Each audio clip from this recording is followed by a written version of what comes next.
Welcome to the Nevis Newscast. Today is Wednesday, 7th June 2017. I'm Fredecia Liburd. On Tuesday, the Four Seasons Resort Nevis and the Ministry of Social Development hosted the second annual International Women's Golf Day at the hotel's golf course. We'll get more on this story from Vanessa Phillip. The day began with an orientation session followed by women being put into groups, then playing in teams for just over 2 hours. The session was held under the theme, Engage, Empower, Support. Women's Golf Day is a one-day event celebrating girls and women playing golf and learning the skills that last for a lifetime. We are celebrating the second year of our International Women's Golf Day. As most of you realize, golf is still a sport that's dominated by the males, and we're trying to change that in our own small way. That was Mackie France, Director of Recreation at the Four Seasons Resort, addressing the more than 50 women participating in the annual activity. Following their time on the range, the women in attendance seemed to have enjoyed the experience and were treated to a cocktail reception at the cabana where a short closing exercise was hosted. The General Manager, Ed Gannon, thanked the golfing instructors and everyone that participated. Golf is a game of practice, and every time I go out there I remind myself of that because I always need more practice. But this event wouldn't have happened without the coaches out there giving you some tips and guidance, and most of all making it fun, and that's what it's supposed to be. But this whole event wouldn't have happened without this guy here, Robert. Step up, shy guy. As everybody knows, Robert is definitely not shy, but he's not one to take credit for doing things. So as you see him quickly walk through the crowd and go to the back of the crowd, I just wanted to acknowledge Robert has spent the past several weeks putting this event together, and he is really the person who, without him, frankly, it wouldn't have happened. There were a number of giveaways that formed part of the closing exercise and a pledge with special rates for women to continue their interest in sports. I am Vanessa Phillip reporting for the Nevis Newscast. Thanks, Vanessa.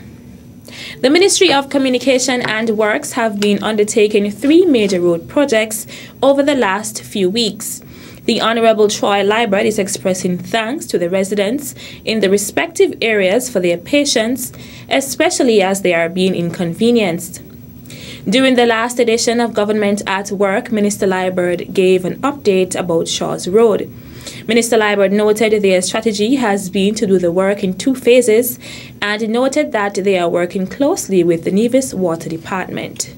We have decided to take it in 2 phases.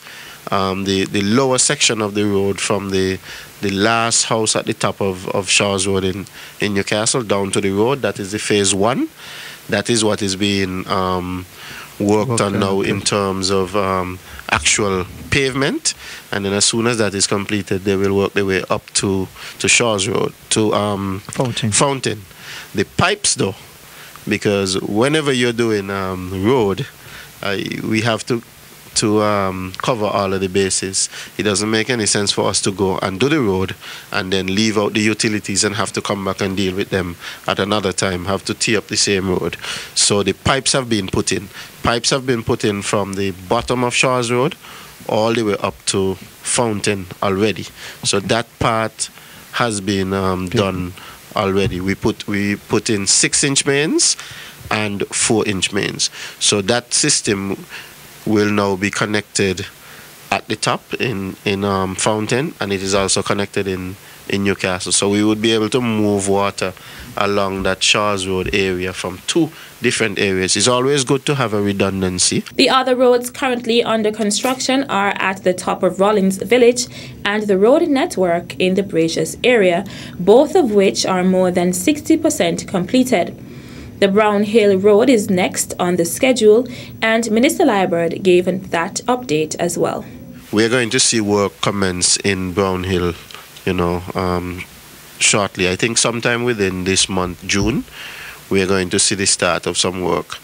And I think one of the things that they have to do is to create the bypass because you know Brownhill is one of those areas. Once you pass that bridge, yeah, you got it. And you're coming into town, the only bypass go up to the Coal Hill area. You have the Lamper Hill Road, and you have the other road next to the basketball court, and both of those go up to Coal Hill and up to the Gingerland area. So we are looking to put in a bypass that goes down into Prospect that would allow people to get to town quicker. So we'll start doing some work on the bypass roads, and then we'll actually start work on the Brownhill Road itself shortly after. The Public Works Minister said that based on how they are undertaking the projects, there is no need to seek external funding, something which gives much flexibility.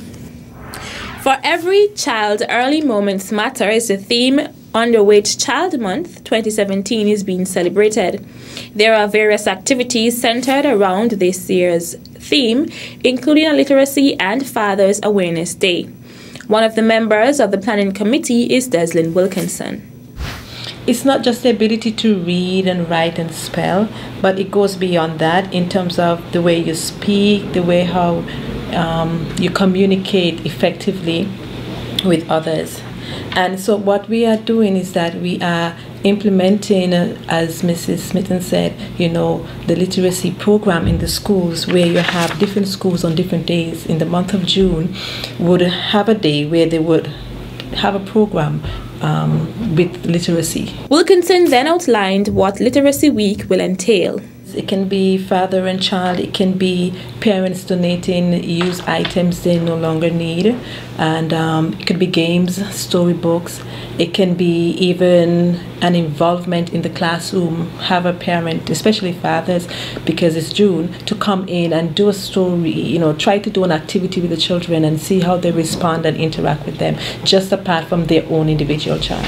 For all those who have different literacy items, we are asking that you can donate them to the school once you're not using them anymore, and that the children within each various centers can have the ability to use them and expound upon their knowledge as their literacy increase. The other activities for Child Month include a parade day at the Cultural Center on June 9th, a Tiny Tots in action at the Nevis Cultural Complex on June 15th, a bake sale in Charlestown on June 23rd, professional development for early childhood workers at the Department of Education on June 13th, 21st, and 26th, and the final activity, which is a parade day held in St. Kitts.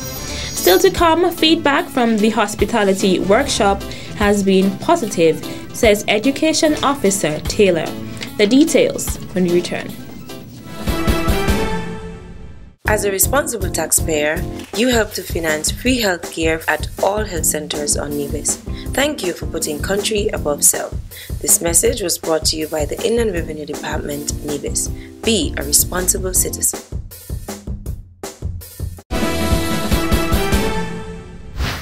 Welcome back. The Department of Agriculture is currently undergoing an artificial insemination AI program in collaboration with Ross University School of Medicine on St. Kitts. A number of students and professors visited the agricultural site at Maddens. President of the Bovine Club at the university, Travis Roberts, outlined the purpose of the visit. We came over here to get our first palpation on these cows so we could get a baseline on where they were all at, their ages, the ages of the calves they had, what cows was bred and what cows weren't. So that was a good opportunity for us officers to get a good baseline start with the guys over here.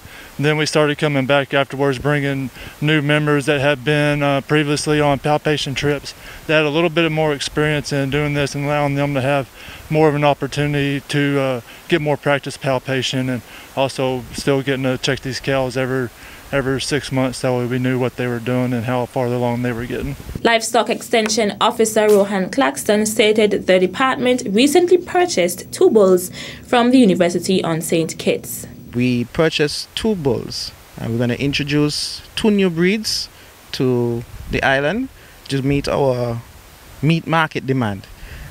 Currently we have the brown Angus, his name is Carter Ross, and the red Angus, his name is Aretas Jones. And we introduced Carter to the herd in April, the first week of April, and he's doing well. And every 3 months we're going to rotate the bulls. We have also selected a Senapol bull who's going to be a replacement from his father, who we called a few months ago.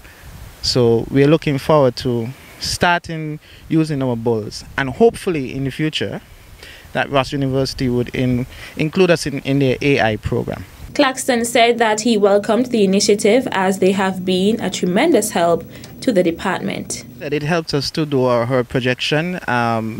They were on par last year. They predicted 34 calves, and we did get 34 calves. So we are monitoring what they're doing this year, and we're going to see how much we're going to have for end of year for calving rates. It's had been a lot of help, especially for the management here, Mr. Warner, myself, and the other workers here. Livestock Extension Officer in the Department of Agriculture, Rohan Claxton.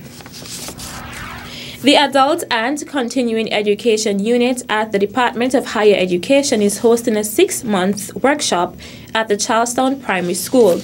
A team from the Department of Information visited one of the classes and spoke with Facilitator Sylvester Wallace. Right now we have the vegetarian dish, the first of the vegetarian dish, which was a palanta with a relish, eggplant relish and cherry tomato. And there was also spinach, wilted spinach among it, and it was drizzled with balsamic reduction. And they had a wonderful time, and they enjoyed themselves doing it. And they're eager to see and learn more. Next week now we venture into a different aspect, which is going to be more gourmet salad type. So they are all looking forward to that for next week. So it's a program that is well underway, going well, and everybody's really enjoying themselves. Wallace also spoke about the other classes that have taken place so far, which included a hospitality and customer service with Vanessa Paris, and they also learned the skill of bartending. The class had an exam which they graded very well. Apart from the practical, they did a written exam which was excellent, and they were all able to pass. They had the feel of bartending displayed to them, and they were able to make the smoothies and daiquiris from various fruits and vegetables, which was very excellent. Education Officer responsible for adult and continuing education, Adina Taylor, spoke about the feedback on the workshop. We have a month and a half more to go, and I think we are really progressing smoothly.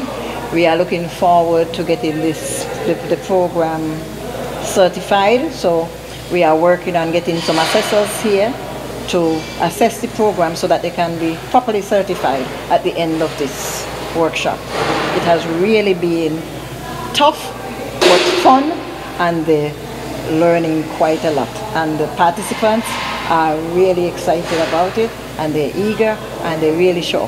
The workshop, which began in February, is being held through the Department of Higher Education in collaboration with the Adult and Continuing Education and Technical Vocational Education and Training TVET. Classes take place 3 days per week on Mondays, Wednesdays, and Thursdays from 6 p.m. to 8 p.m. That's it for this edition of the Nevis Newscast. On behalf of all of us here at the Department of Information, I am Liburd. Thank you for viewing.